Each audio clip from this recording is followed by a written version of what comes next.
Hola, buenos días. Buenos días. Hoy es martes 17 de agosto del 2021. Esto es TVO, Canal 23 desde San Salvador. Les saluda Medardo Alfaro. Un gran saludo a todos aquellos que esperan de manera religiosa, diría yo, este programa, especialmente los martes, por los invitados que tenemos. Está ya con nosotros José Valdés, quien es comunicador político. ¿Qué tal, José? ¿Cómo está? Buenos días, bienvenido. Muy bien, gracias, Medardo. Siempre un placer poder estar acá el martes compartiendo contigo y con toda la gente que siempre ve TVO. Gracias, José. Vayamos entonces, producción, a la portada de Diario El Salvador de este día, martes 17 de agosto del 2021, que tiene una portada muy interesante que va a aparecer allí en cualquier momento en pantalla. Dice: Banco Central de Reserva, economía crecerá 9%. Destaca la inversión pública y privada, la recuperación económica y el contexto político favorable. Muy importante eso. Luego, hacia abajo, tamizaje. Cindy Sánchez, alumna del primer año del Instituto Nacional del Puerto de la Libertad, participa en la jornada de pruebas PCR. Y en la página número 17 puede encontrar: Gerson Martínez sigue el ejemplo de Sigfrido Reyes y se asila en México. En la página 21, John Biden: construir democracia y una nación nunca fue un objetivo de Estados Unidos en Afganistán. ¿Qué tal? Y en la página 2, Nuevas Ideas busca garantizar que los fondos públicos no vayan a ONG de fachada. Temas muy importantes, pero evidentemente, José, la madera sigue siendo muy importante. Banco Central de Reserva, economía crecerá 9%. Tu primer comentario sobre esto. Bueno, de hecho hay que tener en cuenta que no solamente el BCR, sino que también son otras entidades las que están determinando que el crecimiento económico de El Salvador es muy importante, es histórico. De hecho, es un crecimiento económico que no se había registrado en los últimos 30 años. Y, por otra parte, hay que tomar en cuenta esto que es fundamental. Para que exista el crecimiento económico en un país, deben existir libertades, deben existir garantías, debe existir justicia, debe existir democracia, que pues ha sido el discurso que han tenido la oposición, que no hay democracia, que estamos en peligro, que estamos en medio de una dictadura y todo lo que han querido inventar. Sin embargo, no hay mayor prueba fidedigna de que todo lo que ellos han estado diciendo pues simplemente ha sido una mentira, como todo lo que nos estuvieron contando los últimos 30 años. De hecho, el crecimiento económico, como te lo repito, pues sí, es importante saber que son otras entidades también en el extranjero las que determinan, incluso nos dan más. Sí. Bank of America estaba hablando incluso de un 21% sí, de crecimiento económico, y eso se da únicamente en países que tienen ese tipo de garantías. Libertades, donde vos sabés que no te van a expropiar tus empresas, tu casa o tus bienes en general, y en El Salvador se está viendo a niveles históricos. Esto es la prueba más fidedigna dentro de la economía salvadoreña de que estamos viviendo en una democracia, ahora sí, tal como se debería de vivir, y no anteriormente en la que crecíamos 1 o 2%, salíamos en números negativos de todo lo que se robaban. Las políticas económicas del FMLN eran desastrosas. De hecho, por el 2016, 2017, estábamos en un momento en que el mismo Sánchez Serén decretaba emergencia fiscal en El Salvador, en el que tenían que amarrarse el cinturón, decretar políticas de austeridad, y por el contrario, en este gobierno han querido vender la idea de que únicamente se estén endeudando de una forma paupérrima, sino de una forma responsable. Y es que ese endeudamiento que se está llevando y que se le está entregando a la población en forma de ayuda, en forma de obras, es lo que está generando este crecimiento económico tan importante para el país, y el presidente lo sabe muy bien. Y te voy a poner una analogía. De hecho, cuando vos tenés un negocio y en el negocio tal vez te esté yendo un poco mal, la política más quemada, por decirlo así, viene a ser el hecho de que recortás gastos, cuando lo que tenés que hacer es generar inversión, pero una inversión que te pueda traer más clientes, que pueda ayudarte a generar un mejor servicio y pueda darte un valor agregado, y eso pues atraer mayor clientela para poder vender más. Cuando por lo general se hace al contrario, vos lo que haces es recortar personal, recortar gastos, que fue lo que hizo el FMLN en la última administración, por eso le fue extremadamente mal. Ahora la política del presidente Nayib Bukele es todo lo contrario, es invertir en la población, es invertir en infraestructura, es invertir en la educación, es invertir en la tecnología, es invertir en ciencia, es invertir a más no poder para que el crecimiento económico de El Salvador sea mayor que incluso el que estamos viendo en este momento, que es histórico hasta este punto. Ahora bien, como tú muy bien lo dices, es histórico, ¿no? El crecimiento que más hubo estuvo en el 92, 93, creo que alcanzaría el 5 al 6%. Luego, si estos números se dan, José, el 9%, eso significa que todo lo que dijeron, hay gente que todavía dice que hay políticas que están hundiendo al país, ¿verdad? Que sí, tienen su narrativa. Pero cuando tú acabas de decir algo muy importante también, no solo el Banco Central de Reserva, sino entidades internacionales. Totalmente. Dicen, las políticas económicas impulsadas por el presidente Bukele, es que se ha dinamizado la economía con este fideicomiso de claro, y de hecho el CNR está mencionando que hay más empresas en el registro nacional. Inscritas. Exacto, hay más empresas inscritas, hay más empresas que han renovado, hay más empresas también que han renovado nuevamente sus permisos para poder operar, y esto nos habla directamente del crecimiento económico que estamos teniendo a nivel nacional, en forma interna y de forma externa. Muy bien, hablemos entonces del albañil del pueblo. Regáleme el apoyo número 1, por favor, producción. El albañil del pueblo, ¿eh? Tan transparente el albañil del pueblo que terminó esfumándose del país. Increíble, hasta desapareció, ¿verdad? De tan transparente que es. Increíble el dinero que se gastó con las manos así, ¿verdad? Sí, y de verdad que gastaron mucho dinero en un sinfín de monumentos que no tienen ningún sentido, que de hecho pues yo no veo ningún beneficio, al menos directo, para la población. En unos momentos en los que te comento, pues Sánchez Serén tenía al país en emergencia fiscal y el albañil del pueblo poniendo monumentos que nadie le había solicitado. Veamos entonces. Adelante, producción. Lo único que tengo es mi integridad. Ustedes que nunca tuvieron integridad cuando gobernaron, yo les enseñaré a ustedes lo que es la integridad.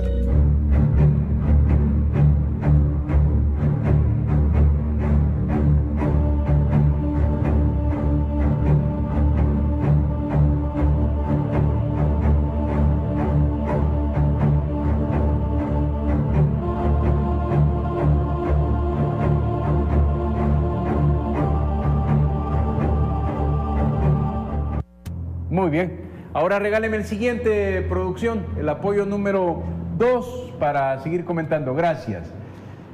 Esto lo retomó el presidente de la República, Nayib Bukele. Gerson Martínez, el albañil del pueblo, la cara de la transparencia entre comillas, del FMLN, miembro del grupo promotor, luchador incansable junto a la sociedad civil por la transparencia y la rendición de cuentas, ha oficialmente huido de El Salvador. Era lo que ayer retomaba el presidente de la República, Nayib Bukele. Vayamos, producción, con el apoyo número 3 para luego quedarnos con el comentario de José Valdés, que también es otro material audiovisual que es muy interesante. Pero lo que pasa es que, bueno, lo acabamos de escuchar ahí, ¿verdad? Pero veamos entonces, ojalá lo tenga listo producción para que lo podamos ver. Gerson Martínez ha recibido el estatus de refugiado por persecución política en el Estado de México. En ese sentido, el gobierno mexicano ha tomado a bien examinar los datos de este caso, así como toda la coyuntura político, legislativa y judicial del país, para determinar con firmeza en una resolución oficial que el señor Gerson Martínez es un perseguido político en El Salvador y le otorga el estatus de refugiado de conformidad con las leyes mexicanas y de conformidad con el derecho internacional, particularmente con todos los artículos y todas las normativas que provienen de la Oficina del Alto Comisionado de Naciones Unidas para los Refugiados. Con ello queda claro que la persecución penal que aquí se realiza no tiene en realidad un asidero muy fuerte y que en otros países se están ponderando y valorando estas situaciones como contrarias al derecho. Y él ha sido objeto de esta protección y ese era el anuncio que queríamos nosotros acompañar con la presentación de la apelación. ¿Qué va a implicar la condición de refugiado por persecución política? Eso significa que cualquier intento de extradición, captura o difusión roja tendrá que pasar por un procedimiento largo, engorroso de examen. Y no puede haber una captura automática ni una extradición automática del señor Martínez mientras él tenga ese estatus de refugiado. Bueno, escuchando uno a la persona que escuchábamos, que probablemente sea el abogado defensor de Gerson Martínez, uno puede prever como que el gran pánico de Gerson es que lo capturen, ¿verdad? Que como dicen los jóvenes allá, el caso es que dice que es engorroso el proceso, es decir, es como quererle matar la moral al Estado para que no lo investiguen porque no lo van a poder capturar, José. Mira, de hecho prácticamente es una burla la que manda Gerson Martínez a toda la población salvadoreña, en la que el mismo abogado, yo no sé si el abogado tiene noción de lo que está mencionando realmente, y yo entiendo que él intenta hacerle ver a la población, si es que prácticamente el mensaje es, mire, Gerson Martínez es un perseguido político y por eso en otro país están valorando que él, pobrecito, que lo están persiguiendo en El Salvador y que aquí sí le estamos dando estatus de refugiado. Y acá en su país, en el propio El Salvador, a él lo tratan como alguien que cometió delitos y que pobrecito, el perseguido político. Pero en México están valorando que eso no es así. Prácticamente eso es lo que nos está diciendo. Y cuando menciona que es engorroso, prácticamente nos dice, mire, si lo quieren capturar, eso les va a costar. Va a ser bien difícil que lo traigan acá. Entonces, prácticamente te está diciendo, Gerson te manda a decir, si me quieren capturar, eso les va a costar, no van a poder y vamos a dilatar este proceso lo más que se pueda. Sánchez Serén se fue directamente para Nicaragua, junto a Mauricio Funes, Sigfrido Reyes, con Gerson Martínez se fueron para México. No sé si a ti te leí que dijiste, bueno, ¿y por qué no mejor se van para Cuba? ¿Por qué para México? Eso prácticamente que toda la militancia del FMLN debería de hacerlo, tanto que veneran Cuba y Venezuela, pero no se van para esos países, se van para cualquier otro. Ahora, entonces, ¿cómo queda? Porque una cosa es la clase, la dirigencia, ¿verdad? Una cosa es la dirigencia del FMLN que están buscando dónde refugiar. ¿Cómo queda aquellos incautos del FMLN que siguen pensando que el FMLN tiene opción con este nivel de destrucción misma que la dirigencia hizo a este partido político que en algún momento representó la esperanza de los salvadoreños? ¿Qué mensaje le darías tú a esta gente del FMLN? Que ya son poquitos, ¿verdad? Mira, lo que sucede es que esta gente del FMLN realmente ni siquiera es gente del FMLN. Es gente que está en contra del presidente, es gente que está en contra de este gobierno porque obviamente les quitó los privilegios. El crecimiento económico que ahora los salvadoreños como país estamos experimentando es la transformación de aquel crecimiento económico particular, del crecimiento económico personal que tenía la dirigencia del FMLN, que dejó de percibir cuando perdió la presidencia. Sí. Ese crecimiento económico que tenían los dirigentes de Arena, que tenía Rodolfo Parker y que tenían los diputados de la Asamblea Legislativa con los maletines negros, ese crecimiento económico personal que ellos dejaron de percibir hoy se transforma en un crecimiento económico de país. Y toda esta gente ahora únicamente utiliza la bandera del FMLN, utiliza la bandera de Arena para hablar en contra del gobierno. Y no es porque apoyan a Arena o porque apoyan al FMLN, sino es porque simplemente están en contra del gobierno porque les quitó este privilegio del crecimiento económico particular que ellos tenían. Entonces, esta gente que está ahí enarbolando todavía banderas del FMLN, banderas de Arena, de verdad que simplemente el verdadero motor que a ellos los motiva a seguir vistiendo esos colores es ese enojo particular que tienen contra el presidente de haber destruido esa maquinaria que tuvieron durante 30 años para lucrarse particularmente ellos. Muy bien, seguimos conversando con José Valdés, que es comunicador político. Estamos abordando varios temas que siguen siendo muy importantes. José, al principio comentaba que también es bien importante, José, el crecimiento económico que va a experimentar el país. Veamos este material, el apoyo número 5, producción, que tiene que ver con esto que decíamos al principio, ¿no? Es decir, vienen meses muy positivos para la economía, septiembre, octubre, noviembre, diciembre, que realmente muestra que las políticas económicas han funcionado. Veamos, por favor.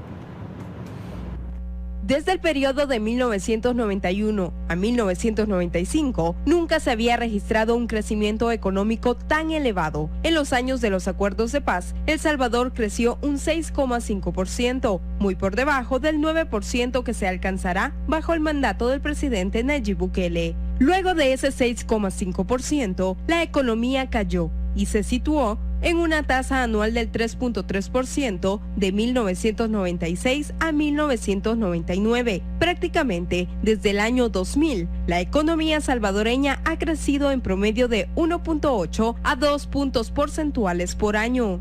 En las administraciones del FMLN, por ejemplo, Sánchez Serén prometió un crecimiento del 3%. Sin embargo, el promedio entre el 2014 y el 2018 fue de 2,36. Y bajo el gobierno de Mauricio Funes, El Salvador únicamente registró un crecimiento del 1,7% durante su quinquenio. Ahora, la proyección de crecimiento para El Salvador es del 9%, lo que se consolidará como una cifra histórica en la economía del país. Ese crecimiento se logrará pese a la pandemia y sus estragos negativos, demostrando que las políticas implementadas por el gabinete económico, liderado por el presidente Nayib Bukele, han sido las acertadas. Mantener controlada la lucha contra la pandemia del COVID-19 mediante las estrategias impulsadas por el gobierno ha permitido que el sector económico y turístico continúe elaborando y así generando mayores ingresos.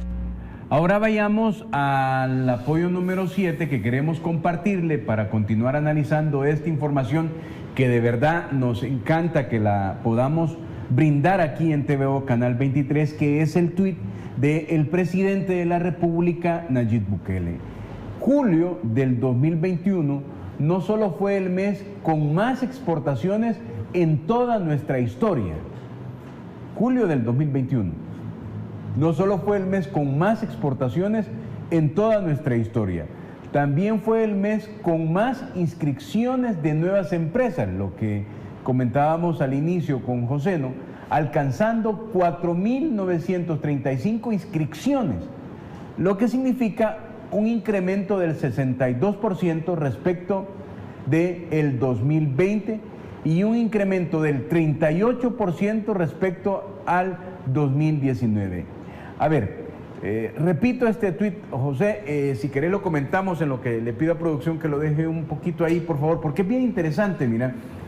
Julio 2021 no solo fue el mes con más exportaciones en toda nuestra historia, también fue el mes con más inscripciones de nuevas empresas, alcanzando 4.935 inscripciones. Es decir, hemos alcanzado en este año 4.935 inscripciones de nuevas empresas, lo que significa un incremento del 62% respecto del 2020 y un incremento del 38% respecto del 2019. José. Estas son cosas que de hecho la ASI, la Asociación Salvadoreña de Industriales, también lo ha validado. Sí. Gremiales, empresariales importantes y no con intereses políticos como la NEP, que ya sabemos quién está detrás de esto, sí. Sale hablando y diciendo que el país va por un rumbo desastroso, etcétera, cuando las demás gremiales que no tienen intereses políticos particulares, sino que únicamente tienen un interés de crecer como empresas, de crecer como país, de que crezcamos todos como sociedad, validan los datos que el mismo presidente está diciendo. Entonces, bueno, ellos siempre manejan la tesis de que se compran medios, que se compran notas, etcétera. Yo no creo que hayan comprado a toda la empresa privada para poder salir y validar esos datos que se están diciendo no únicamente acá en el país, sino que, como repito, internacionalmente. Entonces, las pruebas ahí están. La misma población lo está experimentando, las mismas empresas lo están experimentando, los registros te lo dicen, está la base de datos donde vos puedes verificar toda la información que se te está brindando. Entonces, no se está mintiendo, y es que de hecho ellos estaban acostumbrados a eso, a que sus cifras, a que sus resultados llegaban, se paraban frente a la ONU y pintaban un país que no existía. Ahora estamos construyendo ese país que nosotros queremos, ese país por el que votamos, de hecho, tanto en la elección presidencial como en las elecciones legislativas. Y el hecho de que ahora tengas más inversiones en el país te dice que la base jurídica que tenemos en el país, la base de libertades, la base democrática es muchísimo más sólida que antes.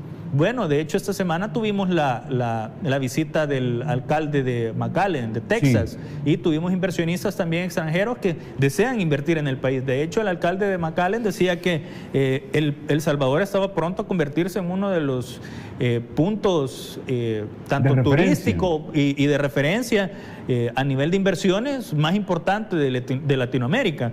Eso gracias al trabajo que se ha estado haciendo, y prácticamente estamos hablando de 2 años únicamente de trabajo, en medio de la peor pandemia de los últimos 100 años. Ya no digamos que hubiéramos hecho si no hubiéramos tenido la pandemia y todo lo que vamos a seguir haciendo a partir de ahora.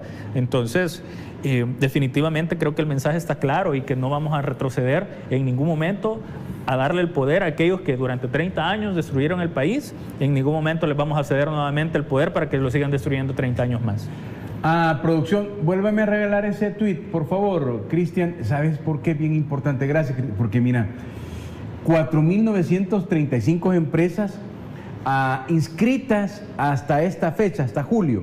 A mí lo que me deja, José, es el espíritu de emprendimiento de los salvadoreños, aún en la dificultad, lo que tú muy bien decías, la facilitación que ha dado el gobierno para la inscripción de estas nuevas empresas, la inyección económica que permitió claro. este gobierno, porque a mí se me ocurre cómo puede pensar cualquier salvadoreño, por ejemplo, que cuando pasó lo de la pandemia, cuando tenías lo del fideicomiso y todos estos apoyos, bueno, a mí me va a ir mucho mejor si creo una nueva empresa, creo nuevas oportunidades, y ese es el resultado, evidentemente. Claro, y es que de hecho todos estos apoyos y todas las inversiones que ahora El Salvador está haciendo van también encaminados en que el presidente sabe que va a haber un crecimiento económico basado en esas inversiones que se están realizando. Y es que de hecho dentro de los ciclos económicos así es, tenés que hacer esa inversión importantísima, y hoy se está haciendo. La oposición realmente está criticando todos los préstamos que se están haciendo, pero eso es inversión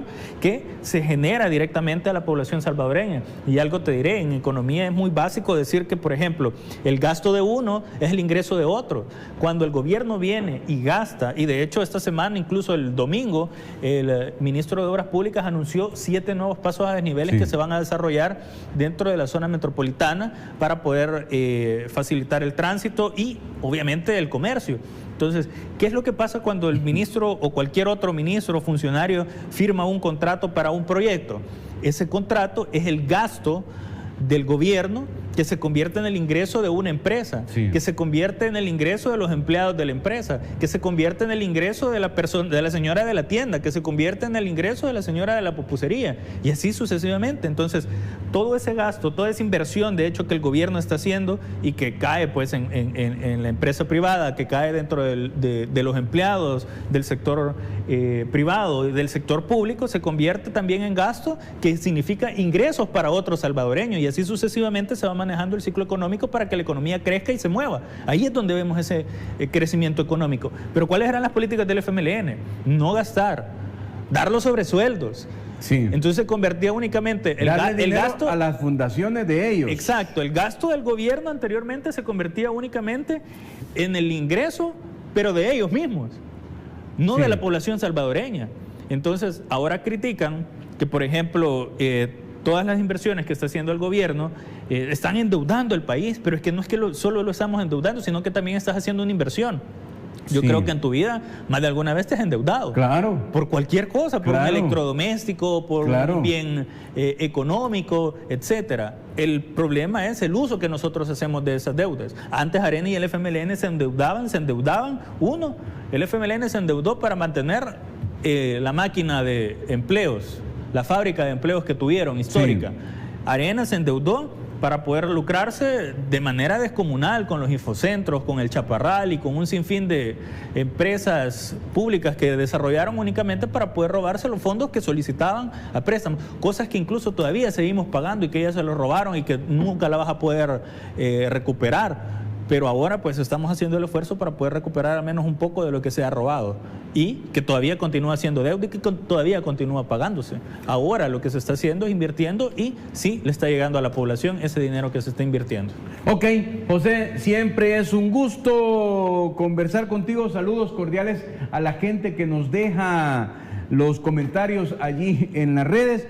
José, te agradezco muchísimo siempre porque es importante. Ya no tuviste problema con la cuenta ni nada, ¿verdad? No, ya estamos nuevamente activos. No les funciona esa estrategia, ¿verdad? No, y de hecho ninguna otra que quieran realizar. De verdad que la población ya está más que segura que todo este tipo de ataques y cualquier otro tipo de crítica directamente a esta administración es porque únicamente ese crecimiento económico personal que tenían antes se lo quitamos por fin y que el poder ahora sí está en el pueblo. Gracias, José, te agradezco. Gracias a ti, Medardo. Buena Gracias semana y ahí estamos pendientes te siempre de tus redes, siempre sorprender, porque este José sale con unas cosas muy interesantes que en realidad recrean la realidad, nos refrescan lo que por ese día a día los salvadoreños olvidamos, por lo cual siempre es un gusto, ¿oís? Un gusto, Medardo. Gracias, José. Bien, vamos a hacer una pausa del análisis desde la percepción, la juventud de José Valdés. Vamos al análisis de la sapiencia, la experiencia y la poesía, con Giovanni Galeas, cuando regresemos aquí en TVO Canal 23. Centro de Negocios Multiservices ofrece servicios notariales, bodas civiles, taxes, renovación de TPS, traducciones, llenado de aplicaciones, contrato de vivienda, venta y renta de casas, formas de inmigración, verificación de casos de inmigración, DMV Services, MBA Services y poderes notariales salvadoreños. Llama ya al 571-484-2958 o visítanos en 101 East Holly Avenue, Suite 3, Sterling, Virginia, 20164, contiguo a DMV Sterling. Sintoniza Buenos Días Oriente, nuestra revista matutina de lunes a viernes de 8 a 11 de la mañana, donde encontrarás música, reportajes, entrevistas, artistas nacionales e internacionales, noticias, deportes, farándula, consulta con el especialista, rutina de ejercicios, retos y más. Haz tus mañanas diferentes con Buenos Días Oriente. Hablemos Claro, con el licenciado Will Salgado, todos los miércoles, jueves y viernes a las 8 de la noche. Tú tienes una cita con el único programa de opinión donde se habla claro, desde San Salvador para todo el país y los hermanos lejanos. Sintonízalo por TVO Canal 23 señal abierta, por Claro en el Canal 24 y Tigo Canal 23. Transmisión en vivo, simultáneo en todas nuestras redes sociales. Facebook, TVO Canal 23 Salgado, Twitter, @TVO Canal 23. YouTube, TVO Canal 23. Hablemos Claro con Will Salgado. Suscríbete a nuestro canal.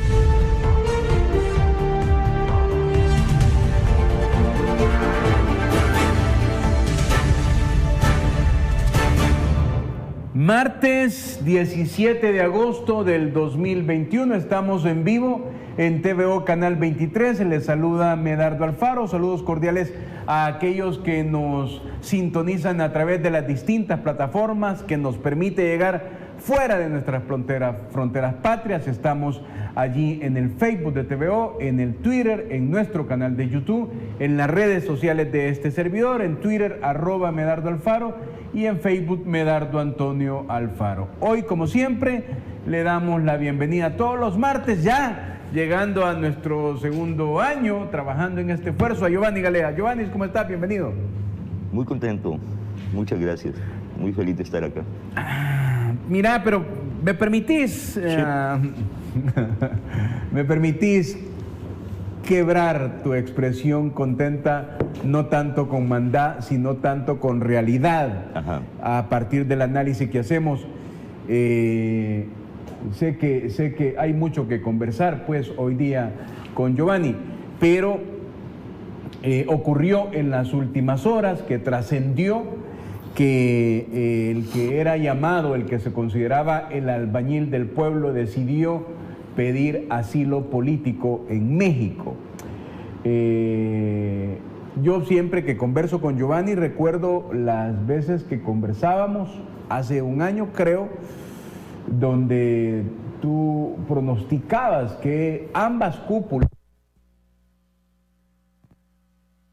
quedarse sin dirigencia, o porque iban a salir huyendo o porque iban a ir a la cárcel. Sí. Lo recuerdo perfectamente, estoy seguro que la gente que nos ve también lo recuerda, pero ¿cómo debe de entender el salvadoreño esta idea de alguien que se preciaba de ser, que luchaba contra la corrupción, que era el aladid de la transparencia? Resulta que quedó en evidencia que recibía fondos de sobresueldos y hoy nos conocemos que pide asilo político. Y el abogado de Gerson, uno lo puede percibir, lo que quiere es como quebrar la voluntad del Estado, porque dice que para tratar de extraditarlo es un proceso muy engorroso y que para tratar de capturarlo eso no va a ser posible. Giovanni. Bueno, mira, sobre aquello de que tanto Arena como el FMLN, sus cúpulas iban a resquebrajarse completamente, de hecho no era una profecía, no era análisis, era información. La base con la que yo te lo decía y te lo decía así era porque había demasiados, tenían todos los dirigentes demasiados casos pendientes con la justicia. No operaban porque no había voluntad por parte de la Fiscalía, ni del sistema judicial, ni de la Sala de lo Constitucional, ni de la Corte Suprema, es decir, del sistema judicial, pues. No había manera de que tuvieran voluntad de llevar adelante los procesos que tenían pendientes. Es que el problema de Gerson Martínez no son los sobresueldos, ese es otro problema. Ahí tiene un problema más, pero él ya estaba en un problema por 2.4 millones de dólares que le debe al Estado por malversación de fondos desde el Ministerio de Obras Públicas. Él tenía ese problema pendiente desde que salió. 2.4 millones de dólares que no logró aclarar porque fueron malversados sencillamente. A eso se le suma lo de los sobresueldos. Pero ese en el caso de Gerson Martínez. Pero es que en el caso de Sánchez Serén ya había información sobre extracción de dinero público en bolsas negras del banco hipotecario. Ya teníamos información. Yo no me refiero, teníamos un grupo. Ya era pública la información. Había un proceso en la Fiscalía. Él se fue por eso. Sánchez Serén sabía que estaba ese proceso allá. Lo que pasa es que no había... todos los dirigentes estaban implicados en esa maraña de ONGs. Eso era información pública, yo sabía eso. Y había salido eventualmente en periódicos, había ido saliendo esa información. Ellos lo sabían. Por eso es que yo te decía que podían desintegrarse más tarde o más temprano. Si no se hizo antes todo esto... Si no se hizo antes, ¿por qué fue? Por el vergonzoso espectáculo de políticos nombrando a los jueces que debieran juzgar a esos políticos. ¿Quién nombró al fiscal? Ellos, Arena y el FMLN. ¿Quién nombró a la Sala? ¿Quién nombró a los magistrados de la Corte de Cuentas y a los magistrados de la Corte Suprema de Justicia? Ellos los nombran con ese compromiso de taparles la corrupción a los dos. ¿Y quienes negociaban? Tú tantos magistrados y yo tanto. Tú la Fiscalía y yo la Corte de Cuentas. Arena y el FMLN. Entonces balanceaban. Entonces no se hacían daño ni uno ni otro. Por eso la corrupción no fue perseguida en el país nunca. Porque había un acuerdo bipartidista de no tocarse en el tema de la corrupción. Y a partir de eso que tú estás diciendo, Giovanni, por eso es que los salvadoreños, la inmensa mayoría de los salvadoreños, tienen claro que lo que está ocurriendo es cabalmente hoy el combate a la corrupción, que no fue nunca en contraposición de lo que dicen los opositores, que cada día son menos, que es persecución política. Aquí no hay ninguna posibilidad de persecución política, es hacer justicia que por 200 años no se hizo. Exactamente. Una vez que cambias el modelo de eso que acabo de decir, de ese vergonzoso espectáculo de políticos nombrando a los jueces que deben juzgar a esos políticos, porque han nombrado a ese juez, a ese fiscal, a esos magistrados para que los tapen. Esa es la condición 1. Para eso te pongo ahí, para que garantices impunidad para mí y para mi cómplice, para Arena y para el FMLN, y sus afines, el PDC y el PCN. Por eso es que la justicia no había sido real nunca en el país, pues. Hoy, que desde el 1 de mayo se empezó a cambiar esa realidad en el sistema judicial, ¿no? Y empezó a limpiarse la parte estratégica, digamos que todavía no está limpio del todo ese sistema. A ese sistema, los Estados Unidos, en informes, lo que ellos llaman su informe anual de derechos humanos, tenía un apartado permanente sobre el sistema legal salvadoreño, sobre el sistema judicial.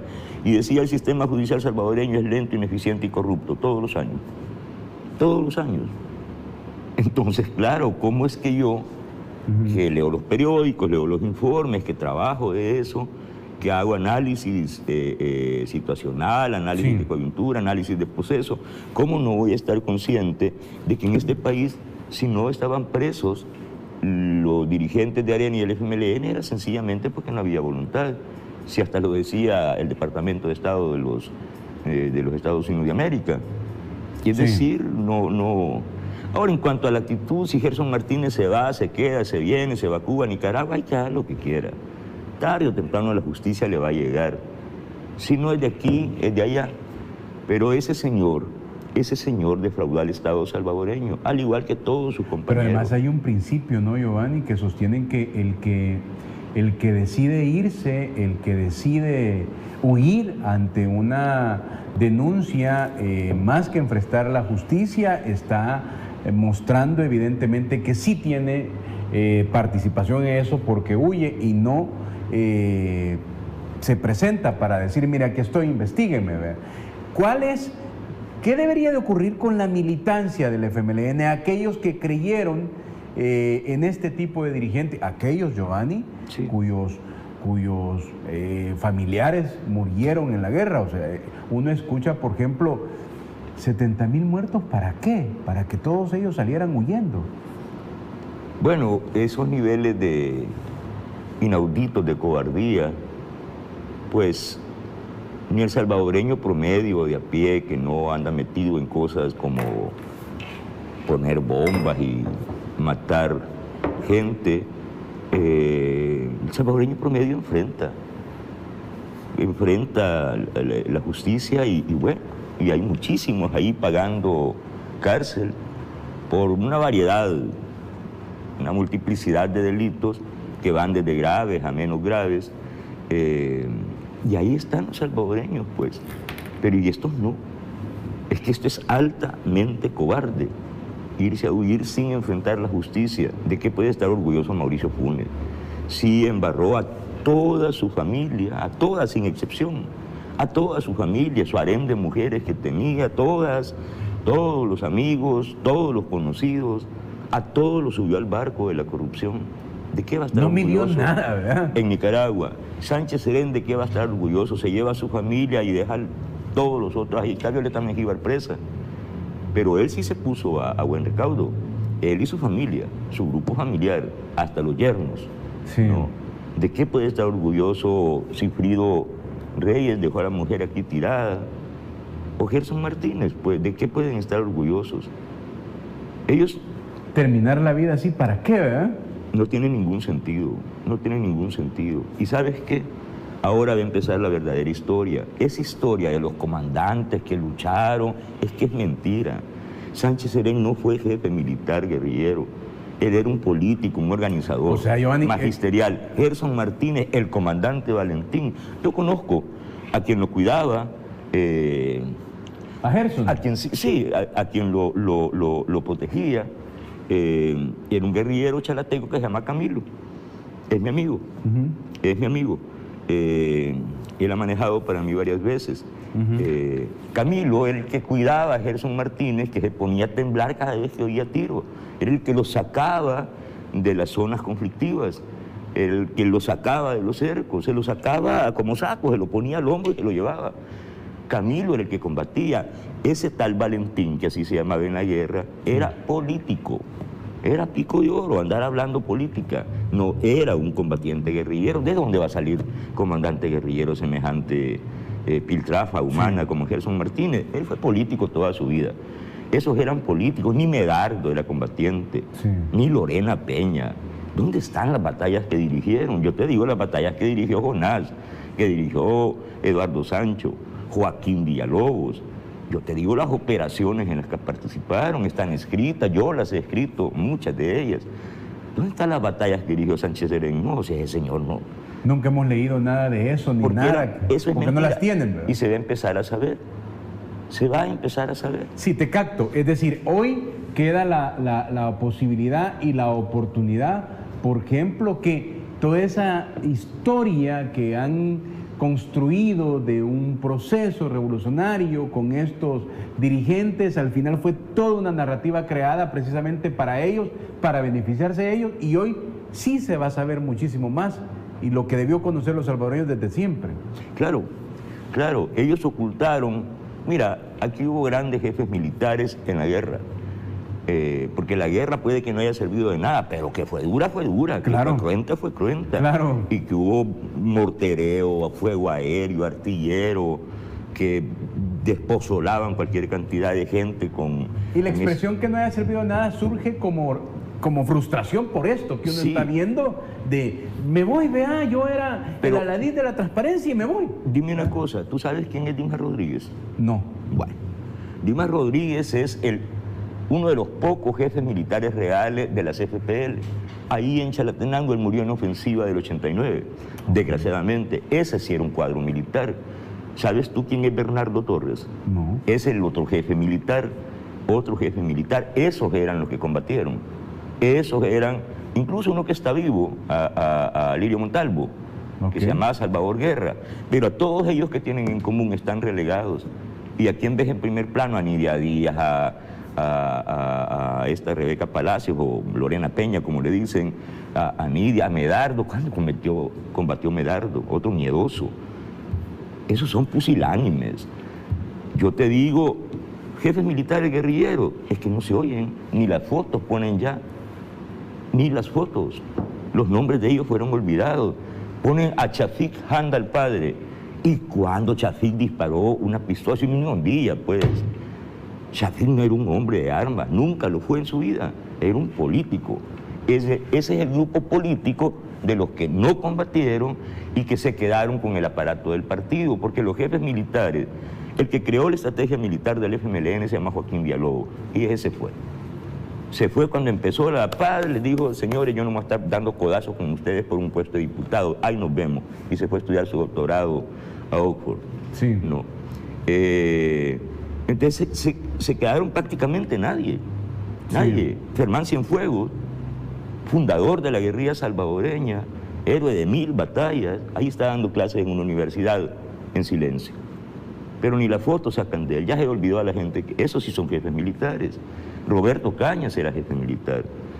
Pero estos vagos, estos ladrones que han sido toda su vida, estos andaban pidiendo pisto ahí en Europa y Giovanni, para concluir este tema, entonces lo que ha ocurrido es, digamos que por primera vez está funcionando la justicia en el país, por primera vez una fiscalía está dando los pasos que nunca quiso dar, sí. Y ese es el resultado, por ejemplo, que Gerson Martínez se vea obligado a pedir asilo. Unos dicen que por qué no se fue para Cuba, ¿verdad? Pero para cerrar este tema es algo que debe de ocurrir, pero lo más importante está por venir, ¿no? Eso es lo importante, que se desmontó el diseño de corrupción en la justicia salvadoreña. Se desmontó el mecanismo porque ellos perdieron el poder. Mientras tuvieron poder, ellos tenían el poder de nombramiento en las instituciones. Las instituciones fueron limpiadas de ese modelo, de ese mecanismo, y ahora están funcionando. Sí. Han empezado a funcionar. Y ese es un sueño para nosotros los salvadoreños. Y que ese modelo, por ejemplo, está quedando desmontado, como tú muy bien decís.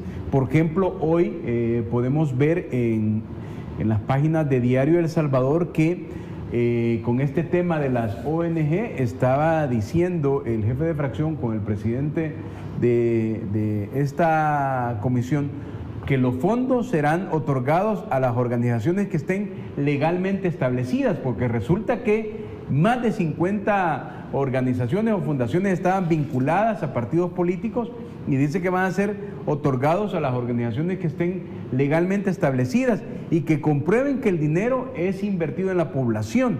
La Comisión Especial reiteró que la erogación de recursos está suspendida mientras dura la investigación. ¿Cuál debe ser?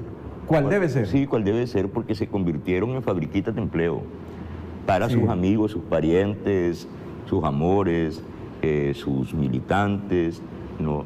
Totalmente ilegal, totalmente ilegal. Entonces, bueno, se tiene que... Una práctica, una mala práctica, mientras es mala hay que suspenderla. Sí. Y luego hay ONGs que sí hacen bien su función y esas que sean las que trabajen, pues. por los niños enfermos, por los viejitos enfermos, la gente de tercera edad ya muy vulnerable.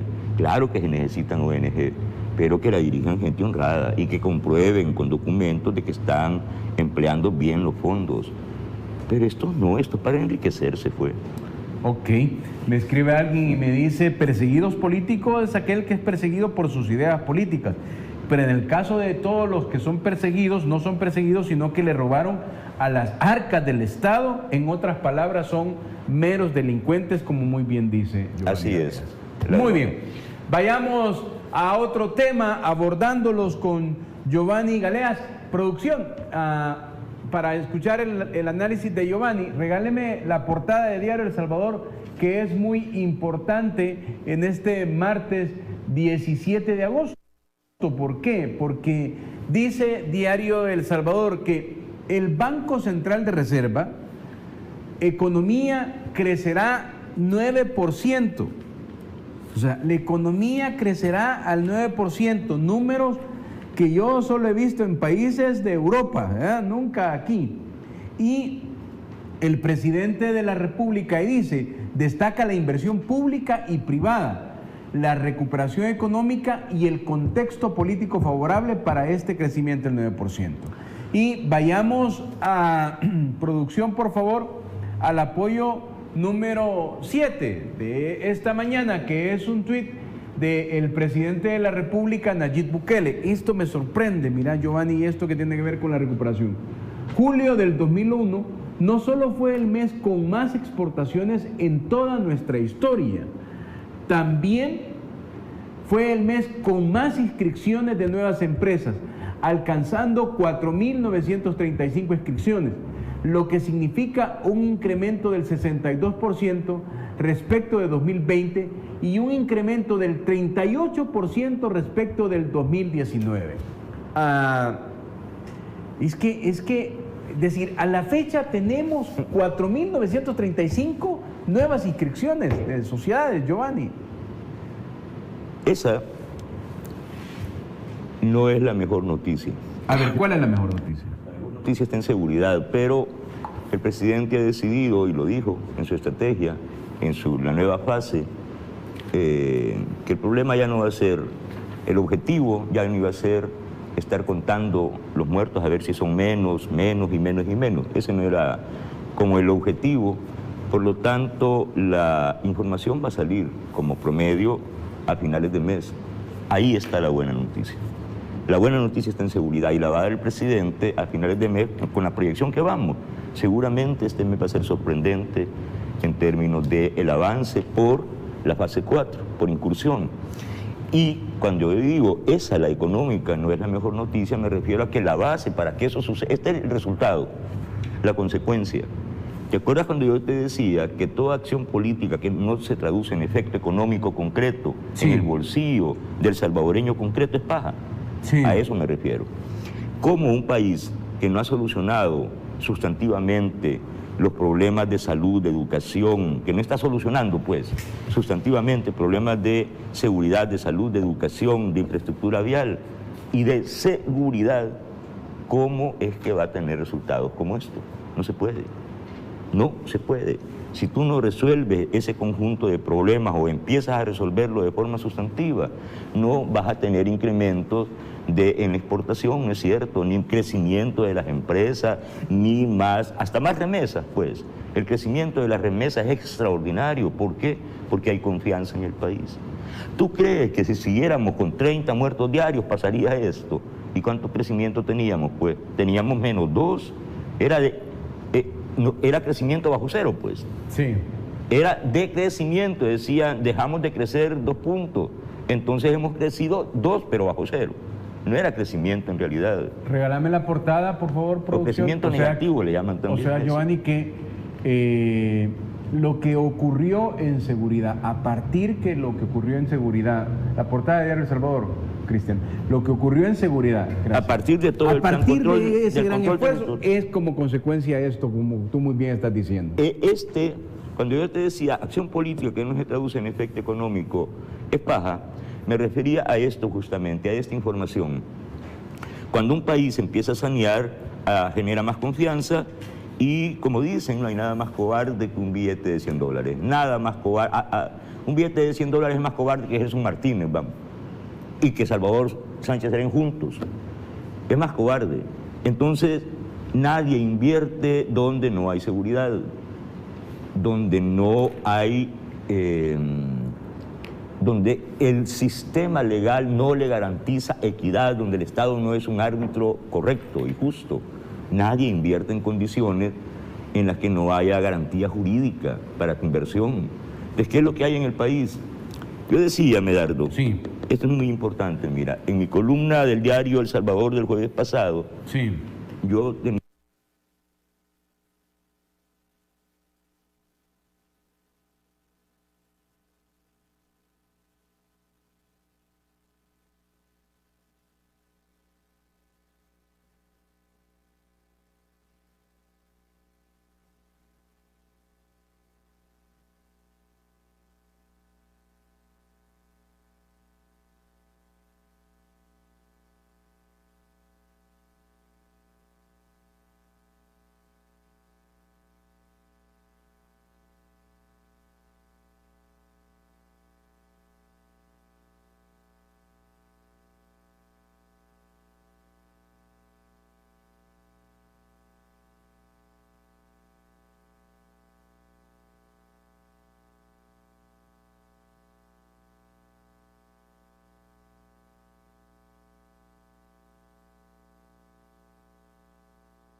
Nicaragua ya. Entonces, el país que reluce en toda América Latina, donde la gente, la sociedad, está caminando junto a su líder hacia el desarrollo, es que esa es la meta. Entonces, cuando dicen, fíjate, el Banco Central de Reserva dice vamos a crecer, nuestra proyección da para que vamos a crecer en un 9%. Esto es inédito. Sí. Antes nos decíamos, ¿cómo? Mira, Panamá está creciendo al 7%. Eso era lo brillante. Sí. En un momento de... Solo Panamá veíamos en Centroamérica todos los números hacia abajo y Panamá al 7%. El crecimiento normal era 2%, y Panamá crece al 5%. Bueno, nosotros vamos a crecer al 9%. Pero eso dice el Banco Central de Reserva, que debe por ley, por sentido común, ser prudente en la proyección. ¿Sabes cuánto anunció hace un mes el Banco de América? ¿Cuánto? Que es el más grande de los Estados Unidos. El Salvador va a crecer un 12% hace un mes. Sí. 12%, esa no era, en ese momento, fue hace un mes y medio creo, que el Banco de América dio esa información. Sí. Me imagino que no es por influencia del presidente Bukele en el Banco de América, ¿no? Sí. En ese momento, cuando el Banco de América anunció una proyección de crecimiento en El Salvador del 12%, el Banco de Reserva de El Salvador había proyectado 6% de crecimiento. 6%. Entonces es en los últimos 2 meses, 3 meses, en el último trimestre, es que las condiciones se fueron solidificando. ¿Por qué? Porque el presidente Bukele no para de dar buenas noticias. Porque a los comerciantes, a los inversionistas, dicen, ajá, y si yo voy a El Salvador y mi mercadería se va a trabar, ¿cuánto se va a tardar mi mercadería en entrar de la punta de aquella frontera a la punta de la otra frontera? Ah, es que tienen que pasar por Los Chorros, ahí se va a detener un promedio de 3 horas, de 4 horas, como no hay carreteras de 4 vías en todo el oriente del país, allí se va a detener otro montón, tiene que atravesar partes peligrosas. Entonces, el presidente no ha parado de trabajar con el Ministerio de Obras Públicas, con Romeo Herrera, el tema de la modernización de la estructura vial. Y viene la solución de Los Chorros, y vienen los anillos periféricos, y anuncia una gran cantidad de construcción vial en San Salvador que va a solucionar realmente los problemas de movilidad, los va a mejorar. Entonces tu inversión, como proyectas tu inversión, dice, entonces es más retornable la ganancia a menos plazo. a menos plazo, me conviene invertir ahí, en ese país. Sí. ¿Por qué? Porque en ese país hay crecimiento económico. ¿Y qué quiere decir que haya crecimiento económico? No es una cifra puesta ahí, crecimiento económico, no.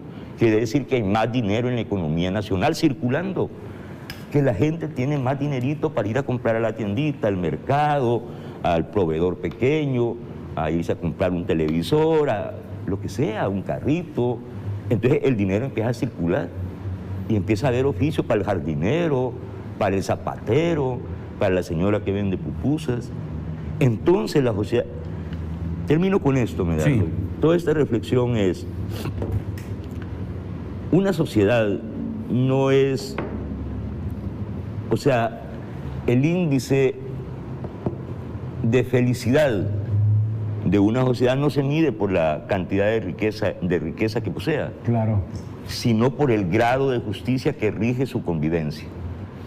Esa es la base. Cuando hay justicia rigiendo la convivencia, es decir, cuando el sistema judicial funciona, cuando hay justicia, entonces hay menos de todo, hay menos muertos, hay menos... ¿Y cuánto gasta el Estado? Y por consecuencia lógica sube el índice de felicidad. Absolutamente. Los países felices no son los más ricos, hay más justicia. En los países ricos, fíjate, hay pocos millonarios, pero la clase media es enorme. Todos son clase media. Sí. En Holanda, en Suecia, en Dinamarca. Todos tienen acceso a un montón que uno le podría llamar de privilegios, que aquí solo es este nivel, ¿verdad? Este 5-3%. Exactamente, de eso se trata. Muy bien, vamos a hacer nuestra primera pausa en este martes 17 de agosto. Seguimos conversando con Giovanni Galeas. Vamos a venir con los análisis siempre. Saludos cordiales a las redes sociales. Ayer, Chelita, como estás ahí todavía con la dificultad del Twitter, agarraba tu Facebook y lo vamos a poner también que Chelita, sí, la Chelita lo ponía. Regresamos con Giovanni Galeas aquí en TVO Canal 23. Ya volvemos. Centro de Negocios Multiservices ofrece servicios notariales, bodas civiles, taxes, renovación de TPS, traducciones, llenado de aplicaciones, contrato de vivienda, venta y renta de casas, formas de inmigración, verificación de casos de inmigración, DMV Services, MBA Services y poderes notariales salvadoreños. Llama ya al 571-484-2958 o visítanos en 101 East Holly Avenue, Suite 3, Sterling, Virginia, 20164, contiguo a DMV Sterling. Sintoniza Buenos Días Oriente, nuestra revista matutina de lunes a viernes de 8 a 11 de la mañana, donde encontrarás música, reportajes, entrevistas, artistas nacionales e internacionales, noticias, deportes, farándula, consulta con...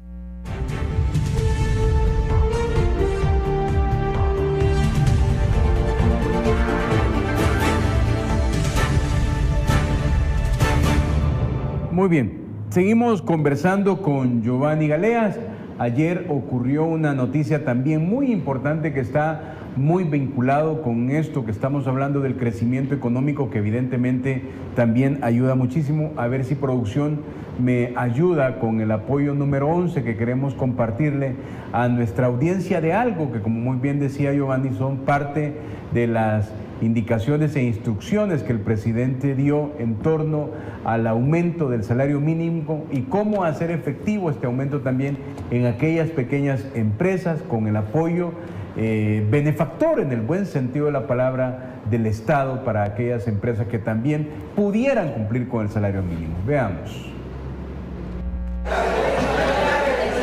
El programa de subsidio creado por el gobierno central para beneficio de las MIPYME del país permite cubrir el 100% del aumento del salario mínimo. Las empresas deben cumplir con los requisitos establecidos por Bandesal y realizar la solicitud a través de la página web www.fidempresa.gov.sv. Esas tres condiciones son: número 1, tener entre 1 y 100 empleados. Número 2, tenerlos inscritos en el Seguro Social.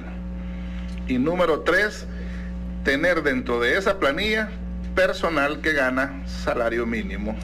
Con este apoyo financiero, las más de 15.000 empresas del país que harán efectivo el incremento del 20% no serán afectadas. Serán 12 meses que recibirán la ayuda económica. Toda la información que están subiendo los empresarios de la micro pequeña empresa será cotejada, validada con esa base de datos del Seguro Social. Inmediatamente hayamos comprobado de que la información es la misma, automáticamente quedará aprobado ese subsidio. Para agilizar los procesos, cada empresario o persona jurídica recibirá mensualmente el abono a su cuenta bancaria. En caso de no poseer una cuenta empresarial, será transferido a cuentas personales. Hoy se los hemos puesto todavía más fácil. Vamos a utilizar la plataforma tecnológica del Banco Central de Reserva y desde ahí vamos a canalizar directamente a la cuenta de ahorro o cuenta corriente de cualquiera de los bancos del sistema que haya elegido la empresa o el empresario para canalizarle cada uno de los respectivos subsidios que le vamos a hacer llegar entre los meses de agosto y julio del próximo año. Para realizar consultas, Bandesal pone a disposición todas las plataformas digitales y los números 2592-1100 y el 2592-1300. Gracias, producción. Y continuemos aquí, producción, para continuar este análisis. Vayamos al apoyo número 12, porque es la otra parte que se vuelve fundamental para el cumplimiento de el pago del salario mínimo. Adelante, producción. Tal como lo anunció el ministro de Trabajo, Rolando Castro, a partir de la segunda quincena de agosto, esta cartera de gobierno ha desplegado un contingente de 700 inspectores a nivel nacional, con el objetivo de verificar que las empresas cumplan con el incremento al salario mínimo. Los elementos del Ministerio de Trabajo realizan inspecciones administrativas con la finalidad de verificar planillas del mes anterior y compararlas con las de la quincena del mes actual para corroborar que los empleadores hayan contemplado el incremento salarial. Los inspectores trabajan 24/7. Para ello, han sido divididos en 3 turnos, que son designados de acuerdo al horario de la empresa a verificar, durante la mañana, tarde o noche. Quienes no cumplan con el aumento serán sancionados económicamente. Además, se levantará un proceso que podría llegar hasta el cierre de la empresa. Las plataformas digitales y el call center 130 también han sido habilitados para recibir denuncias anónimas al respecto. Ok, Giovanni, quería, como hemos comenzado con esto, ¿te acordás cuando lo conversamos, cuando el presidente decidió anunciar el aumento del salario mínimo? Sí. Tú viniste aquí, lo conversaste, diste las explicaciones de lo que el presidente previó con esa capacidad de previsión extraordinaria. Sí. Esto forma parte de lo que estaba ocurriendo en positivo, más lo anunciado por el ministro de Obras Públicas, que es la construcción de todos estos pasos a desniveles, que tú también lo comentabas. De plano, Giovanni, este es un mejor horizonte para el país. Mira, yo decía el problema de seguridad, te decía el problema del sistema judicial, salud con esa inversión enorme que se hizo desde la pandemia, el Hospital de El Salvador, la atención cómo va en la vacunación, cómo se camina aceleradamente. Bueno, todo eso, seguridad, educación, las tablet o computadoras, laptop para los niños con internet, todas esas buenas noticias, la infraestructura vial, el aumento salarial, la ayuda a los sectores productivos, que es sustantiva, muy sustantiva, al sector cafetalero, al agropecuario, a todo el mundo ayudándole. Bueno, ese es el estilo de este presidente, Juan Pablo Durán. Por cierto, un saludo, amigo Juan Pablo, qué gran trabajo está desarrollando Juan Pablo. Bueno, al frente de Bandesal, extraordinario trabajo. Bueno, Juan Pablo decía algo y se la hemos puesto todavía más fácil. Ese es el estilo de este gobierno. Bueno, vamos a vacunar a la gente. Es que quizás no tenga el pasaje para venir, tal. Entonces yo te voy a traer, te voy a mandar, tú llegas nada más a Metrocentro o a tal punto y te mando a traer. Ordenadamente, ahí va un panel, se sube la gente, hay un montón de gestores que van orientando, ayudando, hasta que llegas al punto y te van a dejar. es que le cuesta mucho salir porque ya está muy señor, entonces yo voy a ir a tu casa a vacunarte. Sí. Entonces, es que fíjese que yo no tengo partida de nacimiento porque ahí cierran a tal hora la alcaldía y yo tengo que salir o no tengo dinero para pagar. Entonces yo voy a pagar tu partida de nacimiento y que el alcalde me mande la factura a mí, le dice el gobierno. Sí. Y los alcaldes tienen obligación de darle la partida de nacimiento. Y mándenme la factura, dice el gobierno.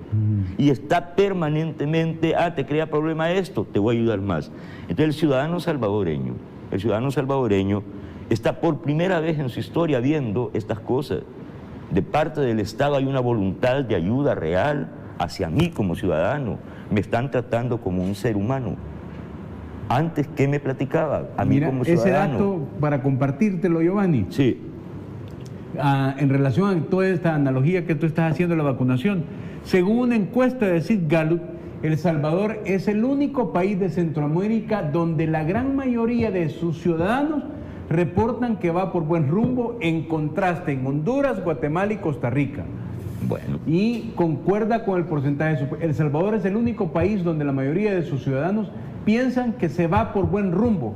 O sea, el salvadoreño es inteligente, el salvadoreño hace lectura, ¿verdad? Claro, pero es que es evidente de Ahí toda están los evidencia. números, mira, Sí. Es increíble, ¿verdad? El 69%, República Dominicana 42%, Nicaragua 34%, Panamá aún con todo 29 abajo, Costa Rica 20%, y los dos países más complicados, ¿verdad? Sumamente más complicados, Guatemala 16% y Honduras 12%, que quisiéramos que estos países, y lo decimos con muchísima humildad, estuvieran a nuestros niveles. Pero ahí estaba explicando Giovanni, por eso aparece allí, el salvadoreño lo capta, lo percibe y todo va caminando de acuerdo a la visión del gobierno del presidente Nayib Bukele. Claro, entonces lo que pasa es que es integralidad.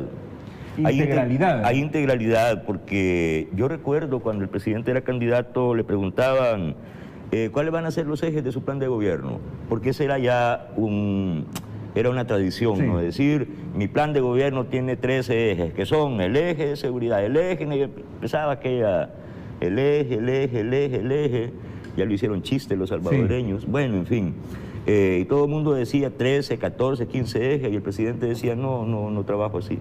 No voy a trabajar por él, y todo el mundo se desconcertó. ¿Cómo que no va a tener eje el plan de gobierno? ¿Qué plan de gobierno es ese que no tenga un plan eje? de gobierno como estaban acostumbrados ellos. Exacto, el eje economía, el eje seguridad, el eje productividad, el eje transversal. Bueno, el eje no sé qué.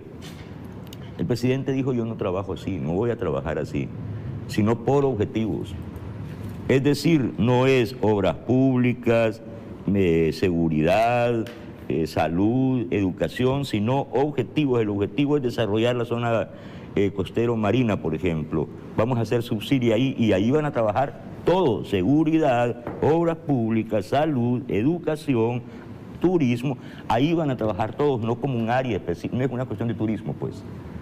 Es de todo. Yo necesito que desarrollar esa zona, ahí haya seguridad, ahí haya higiene, que me garanticen la higiene de ese lugar, ahí entra salud. Yo necesito que allí haya gente preparada para recibir a los turistas, ahí entra educación, ahí entra coaligada con turismo, pero necesita accesibilidad del lugar, ahí entra obras públicas. Entonces el presidente no trabaja como esperaban que trabajara, como era lo tradicional, pues, a los 14, 20, 30 ejes, que al final todo eso era mentira. ¿Por qué? Todo político que dice que tiene más de 3 prioridades está mintiendo. Está mintiendo. Nadie puede tener más de 4, a lo sumo 4 prioridades, pues. Prioridades son 2 o 3. Estas son mis prioridades. Que son básicas, ¿verdad? Exacto. Que es el punto angular, que de ahí Exacto. parte todo. De ahí se construye ya todo de manera holística, que resuelve todo. Exactamente, de eso se trata. Entonces el presidente tiene un modelo de trabajo en su cabeza, un estilo personal de conducción que le permite hacer esto de manera tan acelerada, porque el problema ya no es como dicen, ya no es lo duro, sino lo tupido, ¿no?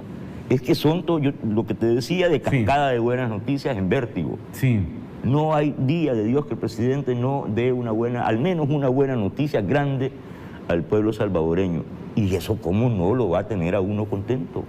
¿Cómo no vamos a hacer una sociedad que nos enfrentamos cada semana a información como quedó al desnudo la corrupción institucionalizada en El Salvador, esa gran fuga de dinero que había hacia las ONGs? De repente decimos, vemos claro, así funcionaba el tema de las ONGs. ¿Quiénes y cómo nos robaron tantísimo dinero? Y otro día, al día siguiente vemos, así nos robaron el dinero y quiénes lo robaron con los sobresueldos. Después de un día, el otro. Y ahí estaban sentaditos algunos de los ladrones, quedando totalmente al desnudo. ¿Cómo no vamos a estar contentos los salvadoreños si ahora los dirigentes políticos ladrones van presos y les ponen las heladas, al igual que a todos, al igual que cualquier salvadoreño? No es revanchismo, no es venganza. Por primera vez, los dirigentes políticos, los de las cúpulas, intocables, ahora van presitos o se van a salto de mata, se van a huir tarde o temprano, van a enfrentar la justicia.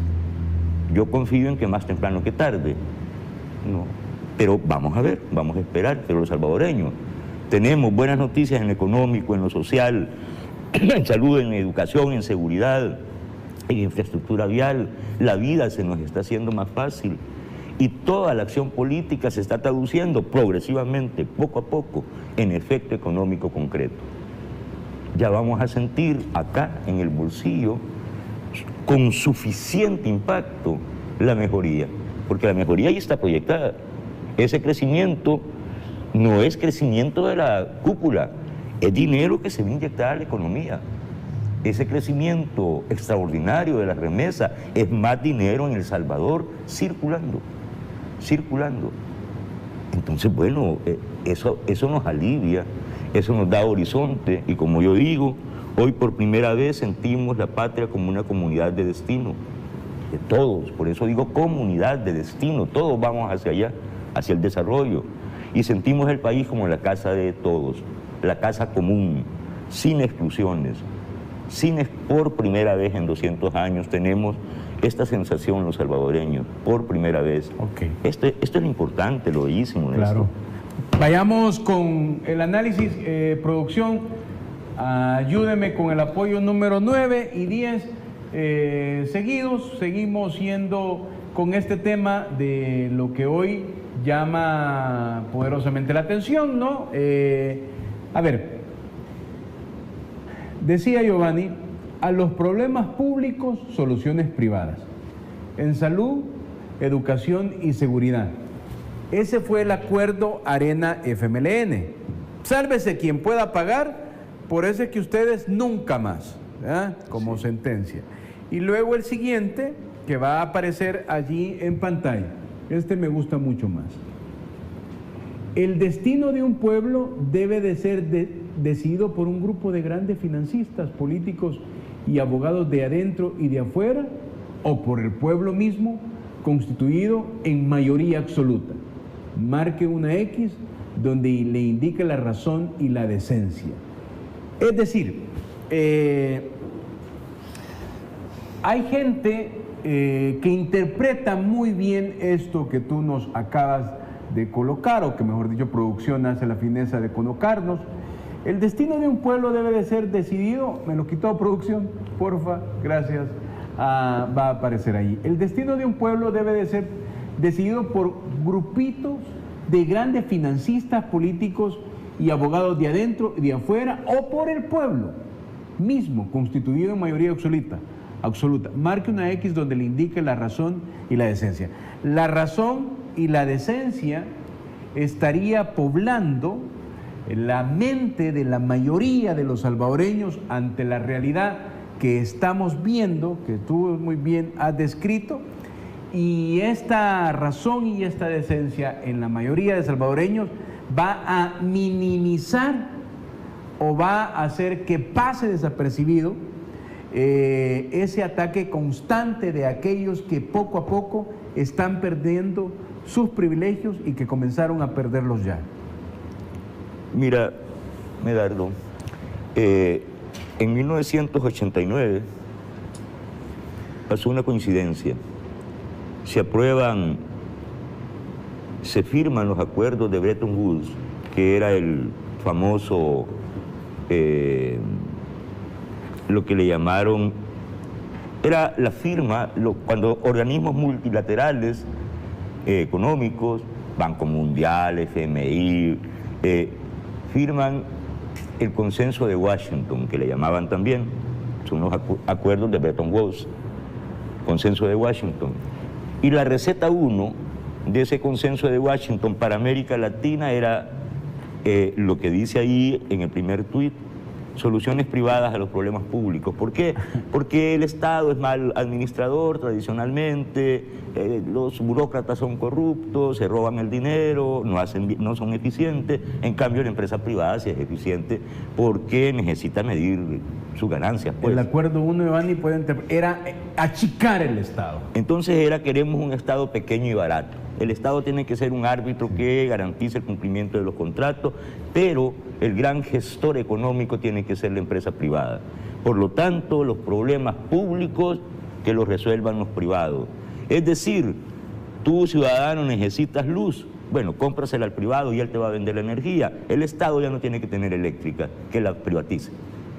¿Necesitas servicios bancarios? Bueno, el Estado tenía la banca, porque era la banca nacional, que la venda a los privados. Y ahora tus servicios te los va a gestionar el privado. Pero necesitas agua también. Bueno, el Estado, ¿qué tiene que andar el Estado administrando el agua con el anda? No, que lo haga el privado. La salud, que lo haga el privado. La seguridad, que lo haga el privado. Y es muy concreto. La seguridad, como no invirtieron, porque querían un Estado pequeño y barato, no invirtieron en la policía ni en el ejército, se quedaron sin poder, el Estado sin poder garantizar la seguridad de la población, y empezaron a surgir las empresas privadas de seguridad. Las colonias de clase media compraron seguridad privada, porque el Estado no les podía garantizar la seguridad, y las colonias que no eran de clase media, las colonias como la Campanera, allá en el Limón, los caseríos que no tenían dinero para sálvese el que pueda, ya dije.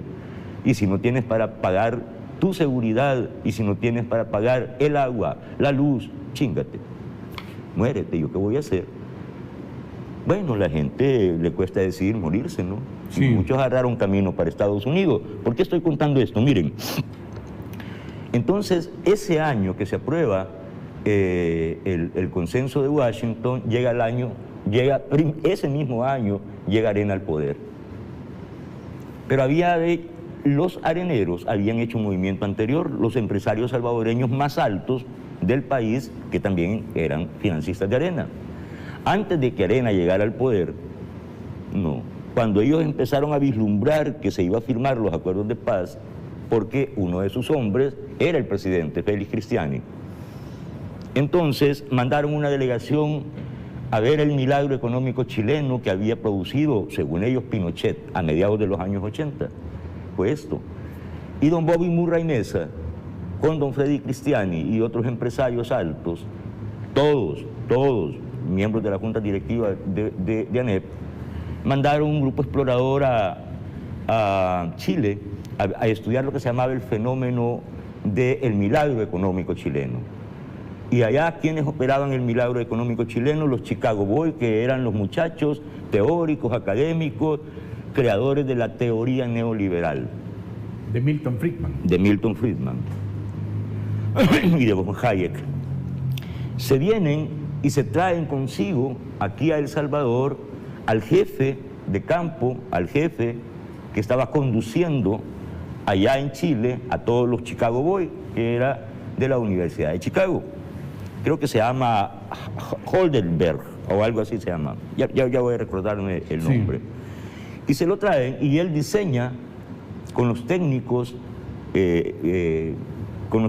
económicos que le estaban haciendo el plan político a esos empresarios salvadoreños que he mencionado, diseñan un conjunto de medidas, replican el modelo chileno, que era el modelo de Bretton Woods, es decir, todo el proceso neoliberal, hacen un conjunto de medidas acá, un plan de gobierno, y forman FUSADES. Y es en Fusades que se hace el plan de gobierno de Félix Cristiani. Ahí en Fusades se hace el plan de gobierno. Y Cristiani, cuando gana la elección y se vuelve presidente, se trae a todo el equipo de Fusades y los pone a todos de ministros en el gabinete económico. Mirna Liévano de Márquez, toda esa gente venía de Fusades. A partir de entonces, por eso estoy contando esto, en Fusades se hacen los planes de gobierno, ahí. Se hace la política económica. Ahí se desarrolla, ellos, por eso se llama económico y social. No, vamos a hacer esto en lo social y vamos a hacer esto en lo económico. Eso rigió los 30 años de gobierno de Arena y del FMLN. Ahí se hacían en realidad los planes, los programas de gobierno, se hacían en Fusades. En Fusades. Ahí se elegía el gabinete económico. En realidad se elegía ahí en Fusades, en los 30 años. También en los 10 años del FMLN. Así fue, porque el sistema fue neoliberal y tenía su centro ahí en Fusades. Ahora bien, nosotros creíamos que gana la presidencia y que gana el poder quien se presenta a las urnas y que el pueblo elige. Pero no, aquí quienes gobernaban porque hacían el plan de gobierno no se presentaban a las urnas, no los elegíamos nosotros, pero ellos eran los que ponían al gabinete económico y a las cabezas de todas las instituciones, para que ese plan de gobierno que hacían allí en los Puritos fuera operable, fuera viable, no, para seguir robando. Eso se hacía en Fusades. Entonces, allí en Fusades, sin presentarse a las urnas, gobernaban este país durante 30 años, ahí en Fusades. Lo repito. Ahora veamos, revisen ustedes, eso está en internet incluso. Las juntas directivas de Fusades son las mismas juntas directivas que las de la ANEP. Y son las mismas juntas directivas que las de Arena. Todos los empresarios juntos en ANEP, todos los grandes empresarios juntos en Arena, todos los grandes empresarios juntos en Fusades. Un trinomio perfecto. Perfecto. ANEP, Fusades, Arena y luego se revuelven con el FMLN. Porque la UCA también financiada por Fusades. Y la UCA le hace trabajos a Fusades. Y le da respaldo con el prestigio de aquellos padres esforzados, los amigos de Ayacuría, su grupo, el que fue martirizado, al que traicionaron los actuales dirigentes jesuitas, ¿no? Con ese prestigio, dice Fusades, sí, pero también nosotros nuestros estudios tienen el respaldo académico de la UCA. Claro, si le dan dinero, y los partidos les dan dinero, $800.000 le dieron a la UCA en un año. La Asamblea Legislativa, claro, el FMLN, claro, sí. Claro. Bueno, ¿por qué conté esto de Fusades? Porque en la última sesión de la Comisión de Sobresueldo llegó Luis Mario Rodríguez, que yo he dicho aquí. ¿Te acuerdas? Sí. Te lo decía a cada momento. Ese señor, su santidad, Luis Mario Rodríguez, cree que mea agua bendita. Va con la bandera de anticorrupción y es el principal corrupto de Fusades. Y ahí se fue a sentar a decir, yo no les voy a contestar ninguna pregunta a ustedes, está obligado a contestar preguntas. Y entonces él, una vez sentado ahí, solo tiene 3 posibilidades, como se lo dijo la diputada Rebeca Santos. Señor, usted aquí solo puede o acepta, o niega, o evade la pregunta. Solo esas 3 posibilidades. Él escogió en todo caso evadir. Evadir, no dijo ni sí ni no. Él evadió. ¿Por qué? Porque le dicen, usted cobró tanto del diario de hoy, ¿por qué? ¿Y por qué le pagaba el señor Trejo tal? ¿Y por qué le pagaba el exfiscal Melara? Y él dijo, todas las irregularidades y los indicios de enriquecimiento, yo lo superé allá en la Corte Suprema de Justicia, tal. Señor, ¿usted recibió tanto? No, yo superé todos los problemas. Entonces, ¿para qué se hace la comisión? ¿Para qué se hace la comisión si el trabajo ya lo hizo la Corte Suprema de Justicia? Pero sorpresa, cuando él dice todas las irregularidades, explicaciones, justificaciones las di en la Corte Suprema de Justicia, y así contestó a todas las preguntas, a todas, lo que está diciendo es, esa Corte Suprema de Justicia que le dio, que exoneró y le dio finiquitos a Paco Flores, a Tonisaca, a Funes y a Sánchez Serén. Esa misma Corte de Cuentas que vio que cada uno de esos presidentes se robaba 300 millones de dólares y no se dieron cuenta. Y dieron finiquitos. Entonces Luis Mario estaba diciendo, a mí ya me exoneró y me dio finiquitos esa Corte Suprema de Justicia, que le dio finiquitos a esos otros ladrones que están ahí exiliados y andan a salto de mata. ¿Qué defensa es esa? Ahí quedó al desnudo ese señor, pero ese es lo de menos, porque ese es un pobre individuo en disolución moral, sino que todo se perfiló hacia Fusades. Por eso he estado hablando de Fusades. Muy bien. Vamos a cerrar con, va a haber semana intensa con estos dos tweets. Producción, por favor, hay comisión de sobresueldos y hay comisión de ONG, ¿verdad? Este es el presidente, antes para leerlo, por favor, producción. Este es el presidente de la comisión que investiga los sobresueldos.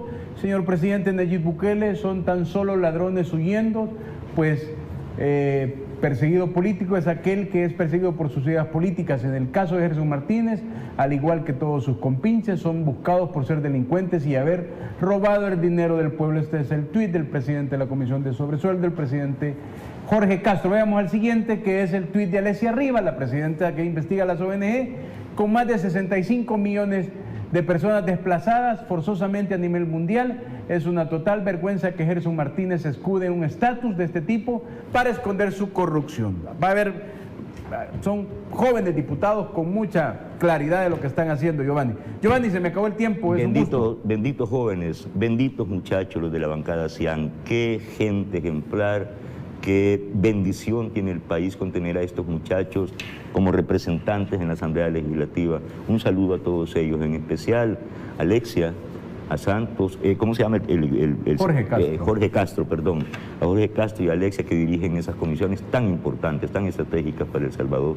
Muchas gracias, Medal. Gracias, Giovanni.